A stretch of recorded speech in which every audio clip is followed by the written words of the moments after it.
Lancione profondo, la sponda di Bianchi verso Del Vivo, dialogano benissimo, ancora Bianchi se la porta avanti e sigla un gol spaziale, è il 3-3, ma come dialogano quei due là davanti? Può andare Micarelli e lui l'ha detto ai calci di punizione, andrà probabilmente con l'esterno destro, ci sono altri giocatori fuori, va Micarelli con l'esterno, la palla rimane lì e Del Vivo la mette dentro, è 4-3 al 37esimo minuto.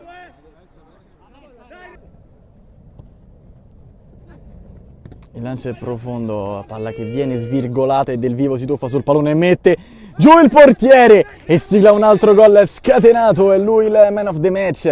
Del Vivo fa 5-3. Rimessa di capo Bianchi, a giocarla verso Bianchi che prolunga molto bene con il mancino. Del Vivo si tuffa sul pallone, ancora lui, ancora Mattia Pietro Del Vivo, tripletta in questi ultimi minuti e la chiude così sul 6-3.